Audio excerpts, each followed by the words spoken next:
Well, Joyce, when you start with District 3, this is playing out in a way that we likely expected. I mean, we knew that Marie Gluesenkamp-Perez, her biggest challenger was Washington Senator John Braun, and these early results, they are showing that. You can see Marie Gluesenkamp-Perez leading just barely by 0.2% of the vote. 39% to John Braun's 38.8%. Now, what I thought was really interesting is when you break it down by county here. Of course, we're still waiting for the clearer picture of what this is going to look like with more results coming in. But if you take a look at Lewis County, this is the county where John Braun is from, and it is leaning heavily in his favor, 59.1% compared to Marie Gluesenkamp-Perez at 27.1%. But if you compare that down to Cowlitz County here, this is one of the rural counties that actually could swing this vote. Cowlitz County is also leaning in John Braun's favor. Now, we have, of course, some of the other rural counties that are leaning toward Perez. So we are going to have to wait and see what happens here. But I think the totals really are intriguing to see, because we're going to have to see what happens and how close this race remains. Right now, at this point, it's looking like those two are going to move on to the election in November. But now let's take you to District 4. We're going to take a look at this. Amanda McKenna is just barely in the lead here. She's at 33.3% of the vote.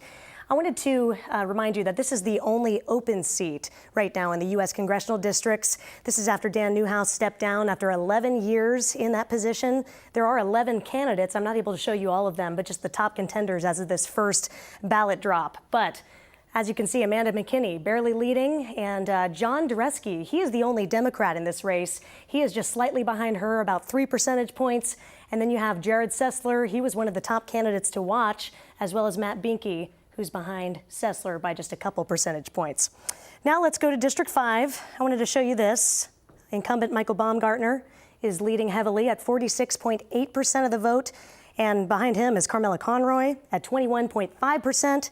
Nate Powell then at 14.6%, followed by David Womack. So obviously we're still waiting to get more results for this particular district, but right now it's looking like Michael Baumgartner could do it and make it to the next round.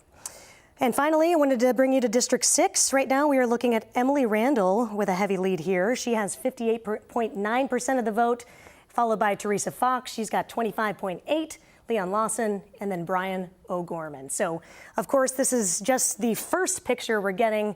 We're not going to decide many of these races until the next few days, because the results, of course, have to be finalized, and there's going to be many more ballot drops. But this is just a first glimpse at what we're looking at here tonight.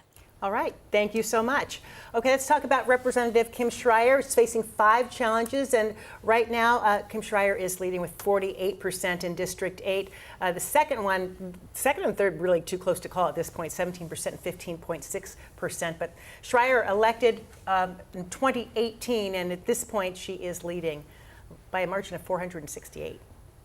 So keep in mind that I was just hearing in my ear, King and Pierce County have not dropped yet, and I don't think Snohomish County has either. They're right on the cusp, so a lot of numbers are going to be coming in. All these numbers could change quite a bit. And likely will change. Here momentarily. When you said, hey, what percentages? I'm like, oh, good point, because it's hard to tell when you have a percentage of what, but obviously we're going to get a huge. All right, Reuven, let's start with you. Your reaction to the numbers so far. You know, again, super early. We all know an extremely frustrating dynamic of Washington state elections is that the first night is just the first night, and that and $4 will get you a latte. So it's going to take a year. We do see in some years a swing of 10, 12, 13+% in a race, as folks know, and that's going to play out. Now, you have not had a major drop in terms of election ballots in King County. So the Seattle, the King County dynamic, particularly if you look at Congresswoman Schreier's district as an example, substantial part is King County, and yet ultimately the other counties have already come in. Part of it's because we're mail-in state fully, and all the ballots, if they were postmarked by the end of today or went into a drop box today, they're not going to be counted yet. That's right. How long does that process usually take, Rob?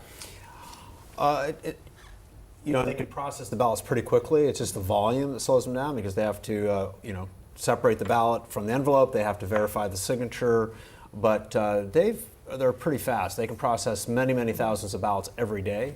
So really it depends on how long it takes the ballots that are postmarked by election day to actually arrive. To me, that's a bigger driver of when you're going to get final results than how fast they're counting them as they come in. What percentage comes in on a day like today, on the last day of the election? What percentage? I don't know what the exact percentage is, but it's been going up. because people are waiting longer and longer to do their homework and Go get figure. their A lot ballots of in. races to And consider. we had that push from Secretary Hobbs saying, hey, if you're one of those last minute people, don't mail it. Bring it right down to the ballot box so we Exactly can right. have our hands on it tonight. So we'll Wow. see. Were there any other numbers that you were looking at that you were surprised that they were as close as they were, or is it just too early? Well, it's not too early in Eastern Washington. Yeah. Baumgartner's got a massive lead over there. Now, Yeah. we don't know how many of the city's votes have not come in yet, so I doubt he's going to stay at 78%. But look at the 4th congressional district. Amanda McKinney and the Democrat are neck and neck. Maybe it is going to be Perez also. Republican versus Democrat in the 4th district. And then, of course, in the 3rd, I think it's pretty obviously going to be Perez and Braun. This is when politics get exciting. It is, and also it's just a reminder of how unique our state is with the top two. We have the combination of the top two vote getters plus the mail-in ballot, and it's just a very different dynamic than in a lot, of course, in most states around the country. Obviously, it wasn't always like that. When they switched to it, it changed things up quite a bit. That's right.